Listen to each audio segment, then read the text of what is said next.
Metrics. People hated metrics. Because they had like none. There was no tracking of goals or anything? Okay. And I had to explain to people that, we're not implementing metrics so that, we can discipline people left and right and fire people, but we need to understand as a business, like, how are we performing? How are we making business decisions? Like, you need to make business decisions based on metrics. So welcome back, everyone. I want to welcome to our show, Jamie Rivero. She is here to discuss culture and culture within companies. And she has a really unique story because she, unlike a lot of people in the current workforce, she has been with her current company for a very long time, which is impressive, both for her and for the company. She must be doing a good job with the culture if she wants to stay around. So welcome, Jamie. Welcome, Jamie. And please give us a little bit about your background and about the company. Okay.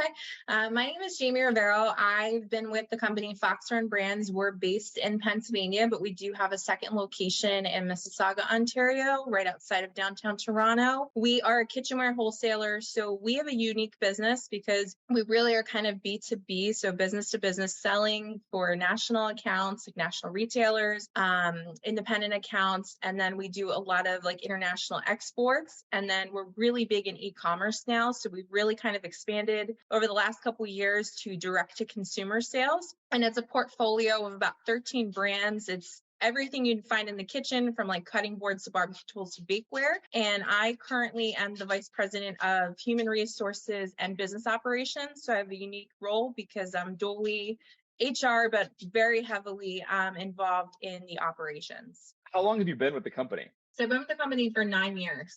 Wow. So that is a really impressive timeline. When you started, were you the first HR hire, or was there already somebody there in HR? No, I actually was replacing somebody in HR. So they had, I believe, 2 prior HR people. And it's funny, when I originally took the job, I did not think that I was ever going to be here for 9 years. I was really trying to diversify my experience. So I had worked for, a medium-sized company. I worked for a very large company and a mega-sized company. And I was really interested in learning a small company, but a small company that was international. And we used to have China operations as well, made a business decision. We no longer operate in China as of 2019. So I thought it was a great role to really kind of learn a small business, but also that international piece. Interesting. And how big is the company? How big was the company then, and how big is it now, or is it about the same? So I would say it was bigger then. We were probably closer to 100. We've done a lot as far as like process automation. We've made significant improvements over the last couple of years. So now we're probably around 75 employees between the US and Canada. We do run pretty lean. Interesting.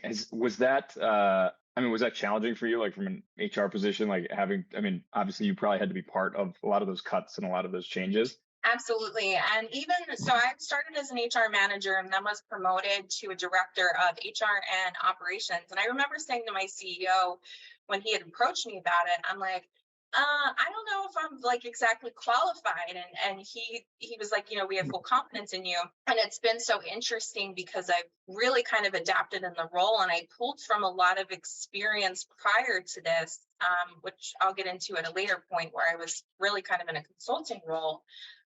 But I have learned so much, and it's been so interesting in a smaller company to be involved in so much, because I found when you work for a larger company, you kind of get segmented.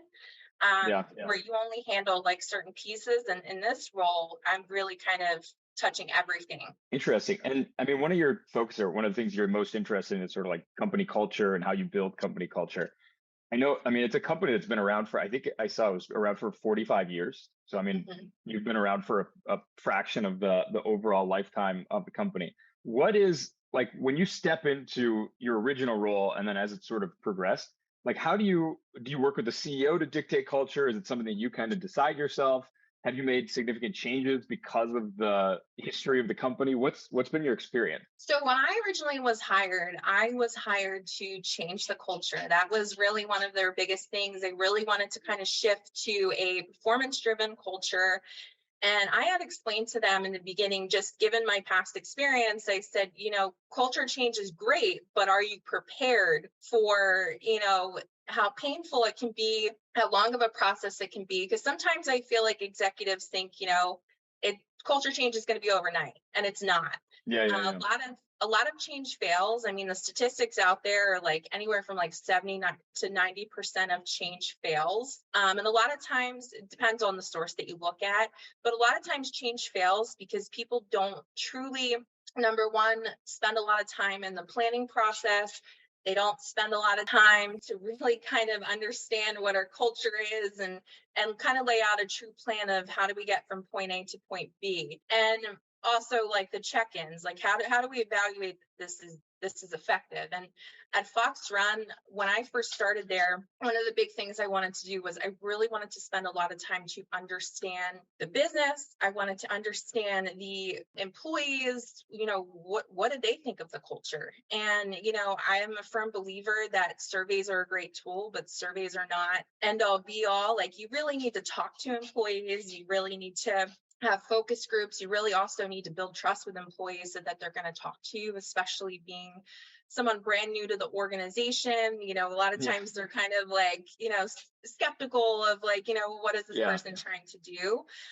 They can be wary of new people, especially when it's like a culture thing. You wonder, like, what does that mean? What does that mean to my job? I could see that. Absolutely. And, at Fox Run, a lot of the employees were very tenured. So having been around for a long time, we had a warehouse staff of people that have been there for 25 years, all the way up to about 40 years. So we've had some really long-term employees, as well as in our office staff, we had people that had been there for 18 years, 20 years. So they were very set in, this is how things are. And if it's not broken, why fix it? So it was really challenging for, I would say, the first 2 years of it. But I was fortunate where my executive team truly backed me.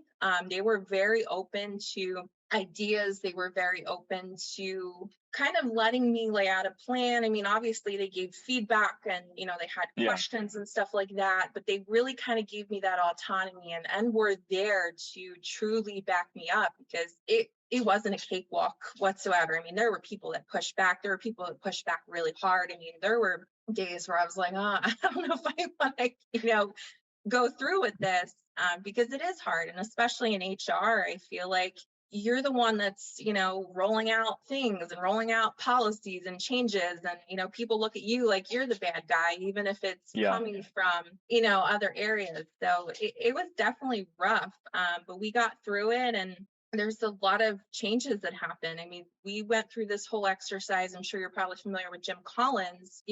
Are the right people on the right bus? Are they, in the right seats? And we, unfortunately, we turned over a number of employees. Some of it was they decided to resign. There were other people that, we went through the coaching process, performance improvement, didn't respond. And we made that difficult decision to terminate. Were the longer tenured people, were some of those longer, because I mean, people have been with a company for 40 years, obviously it can be kind of a shock. Did you churn some of those people too? Did some of those stay on, or what was the reaction from those people that had been there for that long? Because that's a long time in a company. Yeah, most of them actually bought in.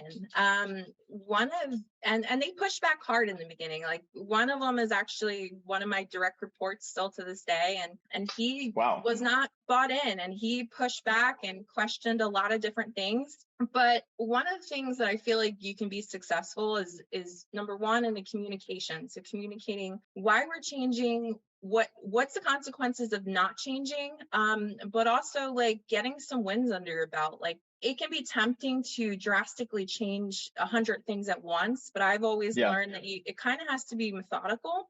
And you can't just, introduce all these different changes and hope that they all stick. So really kind of getting people to understand and seeing some wins usually gets, more and more people on board. I don't know if you remember, because this has been a few years. What was the thing that got the most pushback, or like a few of the things that, created the most attrition or got the most pushback in the changes? I would say two things. Metrics. People hated metrics. Because they had like none. There was no tracking of goals or anything? Okay. And I had to explain to people that, we're not implementing metrics so that, we can discipline people left and right and fire people. But we need to understand as a business, like, how are we performing? How are we making business decisions? Like, you need to make business decisions based on metrics. Yeah. And a lot of the pushback too was certain measurements. And I feel like majority of measurements are never 100% clear cut. Like, there's always going to be outside influences that are going to impact, like specifically sales. I mean, you could have accounts that go out of business. You could have accounts that they decide, they're going to cut out the wholesaler and buy direct. But you need to have goals. You need to have metrics. And that was something that I worked really hard to explain to people. Like, these are the reasons why. This is what we want to do with the information. And then the second thing was safety. There were certain things we had implemented and people just, I've been doing this for 20 some years. I actually had an employee, it was my first week. We had a company meeting. He actually called me out in front of the entire company, like pushing back, telling me that what I was doing was stupid. It didn't make any sense. And I just remember I kind of froze in the moment. And then I just kept going with the meeting, and then kind of addressed it. And luckily, my boss, who's our CEO, he definitely, backed me up with that. But it was interesting. I mean, you're brand new to an organization and you're trying to do this company meeting, and then you have people push back on you in such a public setting. Yeah. That was definitely a learning experience. Yeah. I can imagine. I mean, luckily, you had the CEO's back. I mean, I've talked to other people in HR that are almost like like they get sent out to the front lines, and the CEO's like, I don't want to deal with this, so you're going to be the face of this problem, and you're going to eat it all. And I'm just going to say, like, hey, this is the new person. This is how they want to do it. So luckily, you had somebody backing you up, because I've heard horror stories of people that just kind of got thrown to the wolves because that was their job. And some people, that's what they like. They like that sort of confrontational way of doing HR. So I understand everyone's different, but for me, it sounds not very much fun if you have to be called out in front of the whole company. Oh, the employee actually still works for us to this day. And it's funny, we were joking about it a couple weeks ago when we were talking about something safety related. And I'm like, remember that time? But yeah, it was definitely a learning experience. I rebounded from it, but yeah, that's a tough way to start inside of a company. And when you mentioned that you got brought on to help build a performance culture, what was your background before this? And then what first got you interested in anything around people culture, and especially metrics and things like that? What was it, something from previous jobs that you had? Was it a difficulty you had to overcome? Was it just something you learned before? Where did that background come from? Yeah, so it's funny. I accidentally fell into HR. So I never intended to be in human resources. I actually wanted to be a lawyer. I feel like that's 90% of HR people's stories. Somebody just hired me and I ended up in HR. Yeah. I liked it. So I went to school for pre-law. I was working in high school, actually. I got a job with a large supermarket chain, Acme Markets. I was a cashier. They had approached me to start doing training. I got involved in that, started doing hiring, learned a lot of labor relations. I then left, took an internship with a law firm. It really kind of tainted my experience. I decided by senior year that I did not want to work I did not want to go into law school. I really felt like my passion was HR. I was actually working for another grocery chain during this time when I was in college. So after college, I got a job as an HR coordinator in healthcare. And that's where I really started to get interested in company culture, learned kind of the good, the bad, the ugly parts of culture, kind of textbook examples of what you should not do in building company culture. I then went on to take a consulting role where I learned the most about HR, business operations, and I feel like it was really instrumental in helping me be successful in the role that I'm in today. So basically what I was doing was being dropped into these Fortune 500 companies, and it was really kind of a firefighting role. They had brought us in because there were workforce issues. So a lot of times it was really just kind of putting out the fires, trying to stabilize in that process, figuring out all the, issues within the workforce. I got experience at a young age sitting with executives at the round table. It was intimidating in the beginning because here I am, this, young girl with HR. I'd only had a couple years HR experience at this point, telling executives sometimes things that they did not want to hear. But it was such an invaluable role. Like I would recommend that type of path for anybody, because I got so much experience, not only from an HR perspective, but also understanding how these Fortune 500 companies operate. Interesting. So, I mean, like, do you think, obviously you mentioned in the beginning, your roles have been with like large companies and small companies. How is it translating some of those things that you learned from like large companies, even from a consulting role, into a small company? Because I mean, going from Fortune 500 application to a sub 100 person company is totally different. I mean, there's like teams in Fortune 500 companies that are usually over 100 people by themselves. Yeah, so I took a lot of best practices as far as, trying to bring that larger company experience to Fox Run. And I think that that's one of the things that's made us so successful, because a lot of times when you think of a small company, we really don't think that there's kind of room for growth. You don't think that there's really good training. You don't think that there's leadership development programs. So I really tried to pick things that I thought were really what I loved about being in a big culture, and I brought those to Fox Run. And as specifically metrics, like that's where I learned so much about metrics, how to implement them, what to measure. And I had worked in a variety of, logistics, manufacturing, food manufacturing. So I had a really kind of diverse experience as far as, what are the best practices, and really tried to customize them to Fox Run. And like I said, from an employee experience perspective, one of the most attractive things about Fox Run is all of the things that we offer. And I think it's definitely been instrumental in retaining people. How do you take, like, I mean, obviously metrics, we run into this even from like a software development company. How do you adapt metrics from, the sales team, the marketing team, the warehouse team, the procurement team? Like, did you work directly with the managers? Did you work with the CEO? Like, what was sort of the process of coming up with metrics? Because they're totally different worlds.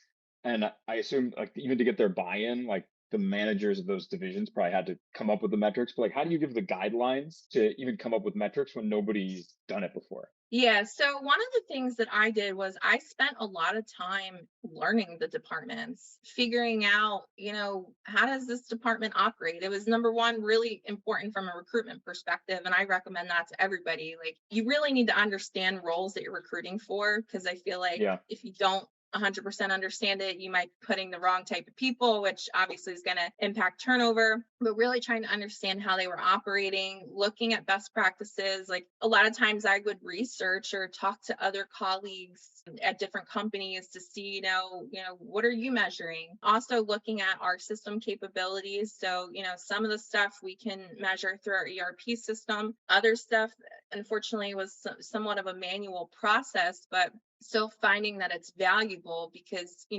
need to be able to make business decisions based off of data and not just from your gut of what you feel. And I will say that certain managers were bought in, a lot of them weren't. A lot of them did not want metrics, didn't think they were important, thought they were a waste of time. So really trying to spend time with the managers and explain to them the importance. But I will say, like, my CEO and our president, like, they both were, this is how we're moving forward, and really kind of helped me to drive all of that across the organization. And, it's not perfect. I mean, on an ongoing basis, we're constantly evaluating, are we looking at the right thing? Should we change it? But I feel like we've come so far in metrics, and now, especially with newer people we bring in, I mean, it's something that I discuss heavily in the interview process, that it's not a surprise. Yeah.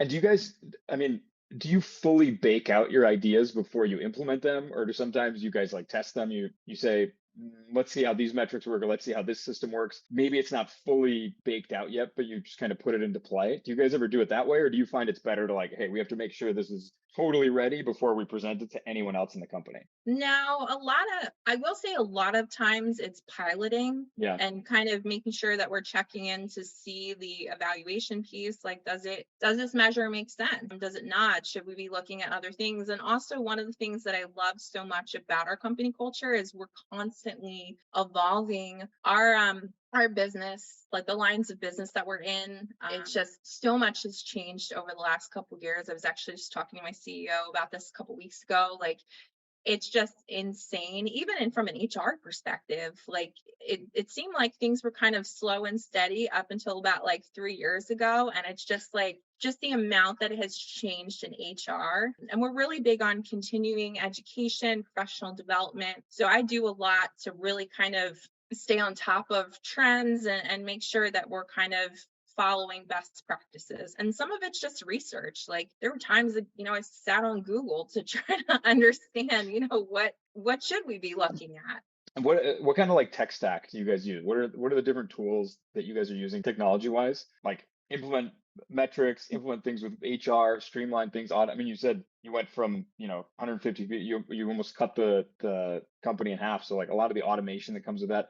What do you guys use day to day, like in HR and in the rest of the company that's been effective? Yeah, so I will say a majority of the automations have been through our Oracle ERP system called JD Edwards. We have a team that, works on that. We basically find process issues, and then we'll talk to him about, what's possible. We use other programs like ADP from an HR perspective. We use a CRM system called Salesforce. We use another sales tool called Focus. And then we just relaunched an entire wholesale website as well, 𝗬𝗓, which has like a bunch of back-end tools. So we're constantly, and then we also have a large EDI system called TrueCommerce that we partner with. We really did a lot of automation with EDI just because that was a big pain point for our business. That has to be tough for you though. I mean, like a lot of the things you're working on as far as like metrics and because you're talking about a tech stack that doesn't always go across like the whole company, I assume. Like a lot of this, there's probably certain employees that don't touch certain parts of this and others that do. Yeah. So when you guys implemented some of this, did you have to like specifically say, okay, are you tracking some of these metrics just in Excel, or is each one sort of siloed inside of their different ERPs and their different tools? Yeah, so I will say that some of them are still being tracked through Excel. One of the biggest projects for the company in the late third quarter and fourth quarter is kind of building these dashboards through JD Edwards. It's definitely possible. And then one of my operations coordinators, he uses a lot of BI to kind of make the charts kind of easily readable for like the average person. He's really good at like dumping data and configuring it so that, it's just really easy and clean to read. But it's a challenge being a smaller company because I've come from larger companies where I got a dashboard for everything and I can easily just pull anything up. So it's definitely been a work in progress, and dumping money into it too, because it's expensive. Yeah, they are expensive tools, I know. Yeah. Especially your magic. I mean, anything from Oracle is, I'm actually surprised. I don't know that many companies that are your size that at least from an employee perspective, that are using Oracle tools. Usually it's always much higher scale just because of the cost and the time that it takes to implement a lot of their tools is usually totally crazy. And then I was going to ask you, like, from a culture perspective, I mean, you saw a lot of different things from a consulting background. What were some of the things that you would consider like misaligned or fake cultures that companies try to create in your experience? And what would you recommend in those cases? Like when I know a lot of companies, there's like I've talked to companies that we have our value statement and everything has to follow the value statement. And then when you look at a lot of companies' value statements, they're all the same values. There's like 6 things and everyone has the same 6. There's no way all these companies follow this. So the question is like, what is fake and what is real? And then in your case, you've seen all these larger companies, and then in your company, how do you take what's already there and adapt it into something that's real without just saying like, hey, this is what the best companies are doing. This is what Facebook does. Let's do what they do, which obviously is not a one size fits all. Yeah, absolutely. When I was consulting, I think that was probably the most eye-opening, because I would hear the same thing from employees all the time. Different companies, they would be like, they have all these great posters on the wall, and it's just funny because the culture is nothing like this. And I think that also executives too, like they would say, oh no, our culture is this. And then you would talk to employees and they would say, all these different things. So I think that it is really important from a culture perspective to not only understand what the executives want the culture to be, understand what the employees actually think the culture is, and really kind of creating a roadmap, because a lot of the issues that I found within the workforces when I was consulting, majority of it was culture. They weren't hiring for culture. Like, you need to start talking about culture before orientation, like when you're initially reaching out and doing a phone screen, one of the things that I always do is highlight, this is our company culture, hiring for culture. A lot of times companies are very set on, I want to hire somebody with, the best experience. And Yeah. best experience is great, but if they're not a culture fit, they're probably not going to succeed within your company. And I've always been a big advocate of, you hire for culture first. If you hire somebody that is trainable, you can train them to do anything. The performance management process, I've seen a lot of companies where they have these like blanket performance review forms that are disconnected from these, behaviors that they're trying to drive. And one of the first things that I changed in my current company is our performance review. Our performance review directly mirrors our core values. And I looked at, all the different competencies, everything ties up and everything kind of flows. Also rewards and recognitions, like all of your rewarding and recognition should be based on fostering the culture that you want to foster as a company. And I've seen reward programs go completely rogue. I've seen no reward programs whatsoever, which is interesting. And then also, terminating, like, and I hate to say that word. And I know that a lot of companies are kind of in this weird space where, the labor market is not what it once was a couple of years ago. And a lot of times we're kind of holding on to people. But I think at some point, especially early on, if you bring someone on and you realize that they don't necessarily fit the culture, I think, you do need to make those difficult decisions. If they don't respond to, coaching and performance improvement, like you need to, cut these people fast. I'm not saying too fast, but, at some point you have to make a decision. And a lot of companies that are very successful with culture, look at Disney, look at Ritz-Carlton, like they're very big in their hiring process and just everyday interactions with employees. Like that's all they do is drive. I mean, obviously they drive performance, but they really drive culture. And that's one of the things that I feel like you need to kind of live and breathe it. It doesn't, just turn on, 1 week and then turn off another week. And, people need to understand that culture does impact the bottom line. And I think that sometimes, employees and leaders don't necessarily make that connection. Do you guys use any tools like culture index, predictive index, things like that before in like your hiring process? Yes. So we currently use DISC. We use a whole host of Hogan assessments. We have used predictive index in the past. And then we used to use Wonderlic as well, but we recently switched away from them. So I'm actually Hogan certified. So I use it not only from the talent acquisition piece, but also we do like a lot of leadership development and management coaching and all of that. So I use some of those assessments during that process. Do you guys bring external people in? Do you do it internally, like the coaching and things like that? So we do it internally. Okay.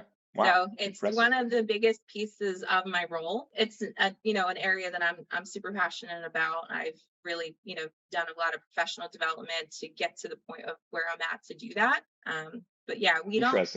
Yeah, like from learning and development, like a lot of our trainings and stuff like that, most of it was developed by me. So really it's kind of like a grassroots type of rebuilt the HR department from the ground up. Interesting. Do you ever get pushback, like coaching thing? I mean, not pushback, but some challenges where people don't want to open up as much because it's somebody internally versus, I mean, obviously a third party person, some people feel they can be more honest because they have no interaction with anyone else in their network. Most of the time, like I have really good relationships with majority of our management team and employees. I mean, I've had people in the past who didn't want to buy in, thought it was a waste of time. They just wanted to kind of put their head down and do their job. One person kind of comes to mind. He actually retired, so he's no longer with the company. But I've been fortunate where, like I said, after I got through that initial, first 6 months of hiccups, people have been very receptive and they've seen the value in it. And I think that that's the most important piece of getting people to buy in is they need to see kind of the value and like what's in it for me. Yeah. I mean, especially with coaching, I think sometimes people that have done it before, I think they have a certain perception of it that it's positive and it can be good.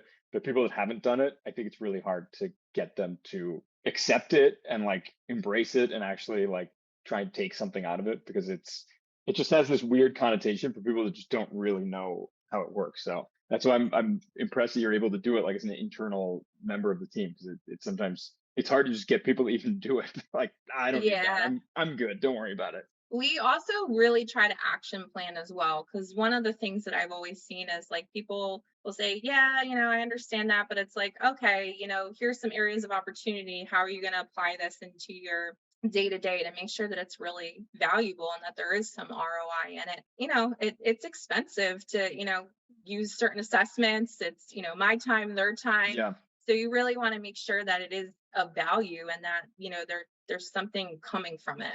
No, no, for sure. Cool, Jamie. Thank you so much. This was really interesting. I mean, we don't get to talk to people from the size of company that you have usually. Usually, it's people that are a little bit larger. People. Yeah. I talk to a lot of people from like tech companies, so it's interesting to hear this. And I'm pretty impressed. I mean, it seems like you have a pretty robust system built out there. I mean, we have clients that are much bigger than you guys that don't have all the systems that you've built out. So it's good for you. It's impressive. And thank you so much for taking the time and to be here with me. Thank you for having me. Thanks, Jamie. Thank you.